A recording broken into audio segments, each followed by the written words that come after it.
Hola Hackermen, ¿qué tal estáis? Bienvenidos a MoureDev. La práctica nos ayuda a mejorar en programación y la resolución de ejercicios o también llamado katas nos ayudan a conseguirlo. Por eso, en este vídeo te voy a enseñar a resolver 10 ejercicios de programación típicos en 10 minutos. Así que, ¡comenzamos a picar!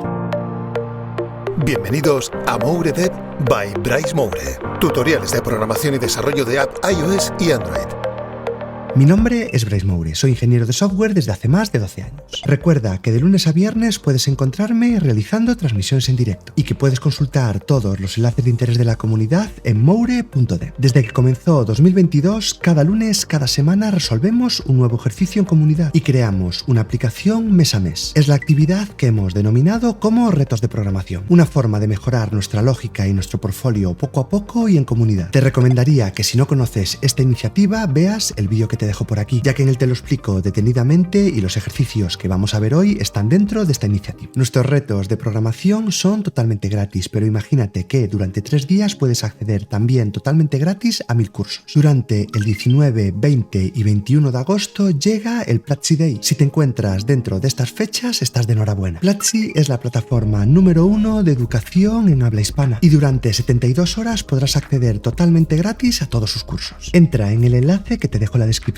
y realiza su sencillo test para conocer cuál es tu ruta de aprendizaje ideal. Más de 1000 cursos de desarrollo de software, diseño, inglés y muchas otras categorías. Una ruta de aprendizaje para aprender junto a personas con tus mismos intereses. Todo totalmente gratis durante 72 horas. Visita el enlace que te dejo en la descripción del vídeo y comienza a aprender de forma autónoma disfrutando del Platzi Day. Como te decía, todos los ejercicios que resolvemos semana a semana y mes a mes los puedes encontrar dentro de la plataforma Retos de Programación. Simplemente entra en retosdeprogramación.com. Una de las secciones que encontrarás allí serán los retos semanales. En ella dispondrás de un nuevo ejercicio cada semana, junto con mis correcciones y las de la propia comunidad, utilizando todo tipo de lenguajes de programación. Podrás acceder al reto que se está llevando a cabo durante esa semana y que aún no posee corrección, descubrir su enunciado en el proyecto que tenemos publicado en GitHub y hacer estar en el repositorio si quieres apoyar la iniciativa. También podrás añadir un recordatorio que coincide con el momento que corregimos el ejercicio de la semana en directo. Y por supuesto, encontrar el resto de ejercicios corregidos. En diferentes vídeos del canal ya te he hablado de las correcciones de ejercicios anteriores. Hoy nos vamos a centrar en los problemas del 11 al 20, comentándote uno por uno cuál ha sido el ejercicio propuesto y cómo nos hemos enfrentado a él. Para ello, yo tengo aquí el proyecto con correcciones que tenemos publicado en GitHub. En él veremos mis correcciones utilizando el lenguaje de programación Kotlin que yo uso habitualmente. Pero en la sección de pull request del repositorio podrás encontrar las soluciones propuestas por la comunidad. Simplemente busca en el listado el número de reto y allí lo podrás encontrar resuelto por diferentes miembros de la comunidad en cualquier tipo de lenguaje. No te preocupes directamente por el lenguaje que utilizo yo, ya que la lógica aplicada para resolverlo se extrapola a cualquier tipo de lenguaje. Así que comencemos con el primer ejercicio, eliminando caracteres. Este ejercicio nos propone crear una función que reciba 2 cadenas de texto y que la salida deben ser otras 2 cadenas de texto pero que no se contengan la una a la otra. Una cadena de texto 1 que no va a contener los caracteres de la cadena de texto 2 y una cadena de texto 2 que no va a contener los caracteres de la cadena 1. La forma de resolverlo más habitual es muy simple. Creamos una función principal que va a recibir 2 cadenas y una función secundaria que se va a encargar de calcular cuáles son las cadenas resultantes. A esta función secundaria la llamamos con ambas cadenas variando su orden, ya que primero comprobaremos que tiene la cadena 1 que no tiene la 2 y en segundo lugar que tiene la 2 que no tiene la 1. Recorremos la primera cadena carácter por carácter con este for each. Todo ello pasando en primer lugar las cadenas a minúscula para así encontrar mejor sus caracteres repetidos y comprobamos carácter a carácter si el carácter de la cadena 1 está en la cadena 2. En caso de no estar contenido, lo añadimos a una nueva cadena que hemos llamado out. Así con todos los caracteres y finalmente la retornamos y esta llamada la repetimos 2 veces para obtener la cadena resultante basada en la cadena 1 y en la cadena 2. También propongo otro resultado utilizando filter, una función de orden superior que posee Kotlin. Básicamente de esta forma vamos a conseguir filtrar en base a si contiene o no cada uno de los caracteres. 2 enfoques diferentes para un mismo ejercicio. El ejercicio 12 es un clásico, debemos comprobar si una frase es un palíndromo, es decir, que se lee igual de derecha a izquierda que de izquierda a derecha. Para ello planteaba algún ejemplo, que podemos ver aquí: Ana lleva al oso la avellana. Que se lea igual no quiere decir que contenga las mismas palabras, sino que en el momento que eliminamos los signos de puntuación y los espacios contienen las mismas letras, el mismo orden de letras de derecha a izquierda que de izquierda a derecha. Por eso nuestra forma de abordarlo es la siguiente. Lo primero es pasar el texto todo a minúsculas y por otro lado normalizarlo, para únicamente quedarnos con caracteres que nosotros consideramos válidos, es decir, letras y números. Descartamos espacios y signos de puntuación. Y una vez normalizado nuestro texto es igual al mismo texto invertido, es decir, ordenando sus letras de la última a la primera, quiere decir que estamos ante un palíndromo. Por eso nuestra función acabará retornando un boolean true o false, en caso verdadero o falso. En el siguiente ejercicio debemos calcular el factorial de un número dado. El factorial, por ejemplo, de 5 es el resultado de multiplicar 1 por 2, por 3, por 4 y por 5. Es decir, multiplicar de forma incremental desde 1 hasta ese número. Pero este ejercicio nos pide que lo calculemos de forma recursiva, es decir, creando una función que se llame a sí misma. Esta función recibe un número y retorna otro. Un retorno que puede ser nulo en caso de que no se pueda calcular. Si el número es menor que 0, no se podrá calcular. Y en caso de que sea 0 o 1, el factorial será 1. Esta segunda condición que hemos creado aquí y que retornamos directamente. En caso contrario, hablamos de un número mayor que 1. Y aquí es donde entra la función recursiva. ¿Cómo vamos llamando a nuestra función recursiva? Reduciéndole 1 al valor dado. Si nos entra un 5, empezaremos a multiplicar 5 por 5 menos 1. Y como nos llamamos a nosotros mismos, el 4 va a empezar a multiplicar por el 3, por el 2 y por el 1, obteniendo así el factorial de un número de forma recursiva. Las funciones recursivas son muy importantes y puede que al principio nos cueste un poco entenderlas, pero es un enfoque que en muchos casos suele ser muy parecido al de los loops, al de los bucles, solo que de una manera más reducida. El reto 14 nos propone también un ejercicio clásico: comprobar si es un número de Armstrong o narcisista. En este ejercicio lo primero que te propongo es consultar qué es un número de Armstrong, ya que yo no te lo explico en el enunciado, pero también parte de nuestras tareas es documentarnos. Un número narcisista es aquel que si dividimos cada uno de sus números y lo elevamos al número total de esa cifra nos da el mismo número. Por ejemplo, en esta prueba que tenemos aquí, 371 será un número de Armstrong si 3 elevado a 3, 7 elevado a 3 y 1 elevado a 3 nos da 371, cada uno de sus dígitos elevados al número total de dígitos. Para ello hemos creado una función que recibe el número y retorna un boolean. Si el número es menor que 0, diremos que no es un número de Armstrong, pero en caso de ser 0 o positivo, calcularemos lo siguiente. Tendremos una variable suma que partirá de 0 y otra que calcula el número total de dígitos. Por ejemplo, en este primer caso, el POW será 3. Convertimos el número en una cadena de texto y comenzamos a recorrerlo, para así acceder a cada uno de sus dígitos. Cada uno de esos caracteres lo volvemos a convertir a número y lo elevamos al número total de dígitos. Lo convertimos en entero y se lo sumamos a la variable suma, así con cada uno de ellos. Si el número que entraba en nuestra función es igual a la suma que hemos calculado, será un número de Armstrong, retornando en ese caso un true. El reto 15 nos propone trabajar con un elemento muy clásico en programación, que son las fechas. Tenemos que calcular cuántos días hay entre dos fechas dadas y en el caso de que se produzca un error, lanzar una excepción. Para trabajar con fechas también es muy habitual trabajar con formatos. Hemos creado una función que recibe dos fechas en formato string y retorna el número de días en formato entero. Lo primero que intentaremos hacer será convertir nuestro string a fecha. El formato que hemos definido es día, mes y año, por lo que si la fecha con la que nosotros llamamos inicialmente a nuestra función no cumple ese formato, nuestra aplicación va a dar error. Por eso nos aseguramos de transformar nuestra cadena de texto a este formato definido y asegurarnos con esta expresión regular que posee dos dígitos que designan el día, otros dos dígitos para el mes y 4 dígitos para el año. Las expresiones regulares también es un conocimiento que debemos de tener muy presente en programación. En caso de que se cumplan estas condiciones de expresión regular y de formato, lo que hacemos será ya calcular la diferencia entre las dos fechas dadas y convertir esa diferencia a días, retornando esos días en la función. En caso de que no se haya cumplido nuestra condición, vamos a retornar un error, que en mi caso he definido como daysBetweenError y que capturamos en el momento que llamamos a la función de cálculo. También tenemos en cuenta que se puede producir un error genérico, por eso capturamos excepciones del sistema, ya no solo la excepción que nosotros lanzamos a mano. El ejercicio 16 se titula en mayúscula. Tenemos que transformar a mayúscula la primera letra de cada palabra. Ya que nuestra frase puede tener símbolos o espacios, lo primero que hago es quedarme solo con las letras, con esta expresión regular que solo tiene en cuenta letras de la A a la Z. Una vez nos hemos quedado solo con palabras, vamos a dividir cada una, para acabar así creando un listado donde cada elemento es una palabra de la frase inicial que nosotros le pasamos a la función. Ahí lo único que haremos será acceder al primer carácter de cada palabra y ponerlo en mayúscula, reemplazando la palabra de la cadena de texto original por la nueva palabra que contiene ya la primera primera letra mayúscula y retornando esa nueva cadena al final de la función. El reto 17 lo complicábamos un poquito más. Debíamos simular una cadena de obstáculos en la que podíamos correr o saltar. Si nuestra pista contenía el guión bajo, tendríamos que correr, y si nos encontramos con una barra en vertical, debemos saltar. Estos que vemos por aquí son ejemplos de pista. Aquí deberíamos correr, saltar, correr, saltar, correr, y lo que le pasamos es un listado con las acciones que va a llevar a cabo el atleta. Básicamente lo que tendremos que hacer es comparar si nuestro atleta realiza acciones que se corresponden con la pista que se encuentra. En caso de que no se mantenga una relación, quiere decir que no ha superado la pista correctamente. Para ello, nuestra función recibe ese listado de acciones y la pista, y retorna true o false si la ha superado o no. Aparte de comprobar si el atleta ha superado la pista, tenemos que imprimir cómo ha quedado la carrera. Esto es, pintar si ha tirado la valla o marcar una X si ha corrido en el lugar donde tenía que saltar. Hechas estas comprobaciones, imprimimos el resultado de la carrera, y para saber si ha superado correctamente la carrera, la comparamos con la pista original. En el reto 18 resolvimos uno de los ejercicios más habituales, el clásico 3 en radio. Creamos una matriz 3×3 que va a llevar una X o una O, incluso que también soporta elementos vacíos. La función que creamos es bastante extensa. Recibe la matriz que representa el tablero y retorna un resultado. Si ha ganado la cruz, si ha ganado la cara, si han empatado o si el resultado es nulo. Esto quiere decir que el tablero no estaba completo y por lo tanto no podemos obtener un resultado. Aunque el ejercicio pueda parecer largo, la clave está aquí, en definir cuáles son las combinaciones ganadoras. Nos dice que, por ejemplo, si tenemos el mismo elemento en la posición 0, 1 y 2, quiere decir que ha ganado. Por ejemplo, lo podemos ver aquí, como tenemos el mismo elemento en 3 posiciones. Esto quiere decir que ha ganado la cara. Realizando si hay los mismos elementos en todas las posiciones ganadoras, podremos saber si ha ganado un equipo, otro o han empatado. O en el caso de que nos lleguen vacíos, si no ha habido un resultado. Esta es una decisión de implementación que nosotros hemos tomado, pero tú puedes seguir tus propios criterios. El reto 19 es un reto de conversión, una función que debe recibir días, horas, minutos y segundos y los debe de transformar en milisegundos. Tan fácil como transformar cada unidad a milisegundos y sumar todas ellas para acabar obteniendo los milisegundos finales. El último ejercicio que veremos hoy se llama parando el tiempo y nos sirve para introducir un concepto muy típico en programación, que es la sincronía, la posibilidad de poder ejecutar algo en segundo plano. Para ponerlo en práctica, os pido crear una función que se encargue de sumar dos números y que retorne el resultado pasando un tiempo que le hemos indicado. Por ejemplo, en este caso vamos a sumar 5 más 2, pero vamos a retornar el resultado y mostrarlo pasados 10 segundos. Cada lenguaje se encargará de resolver esto de una manera diferente. Debemos de consultar cómo levantar lo que se llama un hilo, un proceso de ejecución paralela. En este caso, en Kotlin iniciamos este hilo, que se va a detener tantos segundos como le hemos pasado a nuestra función, y transcurrido ese tiempo, este hilo va a despertar y retornar la suma de ambos números. Todo esto mientras la ejecución principal no se detiene. Por ejemplo, si vemos estos dos casos que hemos probado, el primer resultado se retorna a los 10 segundos y el segundo a los 5. Vamos a ejecutar el ejercicio. Como es una ejecución que se va a realizar en paralelo, lo que quiere decir es que primero vamos a obtener el resultado de la segunda llamada, ya que nos decía que se retornaba a los 5 segundos. Vemos que obtenemos primero un 4 y después un 7. 4 es el resultado de sumar 1 más 3 y 7 el resultado de sumar 5 más 2. Pero que 4 se imprime antes, ya que decimos que se llame a los 5 segundos. Llamar en primer lugar a esta función no quiere decir que se acabe imprimiendo antes, ya que son procesos en paralelo, pero finalmente su resultado se retorna en diferentes tiempos. Recuerda que en retosdeprogramación.com tienes los ejercicios y los resultados, pues es el listado con el botón que nos llevará a la resolución. Y recuerda que también en la sección de Pull Request puedes consultar los ejercicios que ha resuelto la comunidad. Déjame en comentarios qué te parece esta actividad de retos de programación y si te vas a unir a nosotros resolviendo el reto que propongo cada semana. Recuerda que para ello hacemos un directo cada lunes y que en retosdeprogramación.com tienes el enlace al recordatorio para que puedas consultar el horario de la emisión en tu país. Si este vídeo te ha gustado, apóyame suscribiéndote al canal y activando la campanita para no perderte los nuevos tutoriales. También puedes apoyarme mediante el mecanismo de suscripciones o de miembros del canal. De verdad, muchísimas gracias por formar parte de la comunidad. Nos vemos el próximo viernes en un nuevo tutorial y cada lunes en directo en un nuevo reto de programación. Muchísimas gracias por aguantar hasta el final del vídeo. ¡Hasta otra, Hackermen!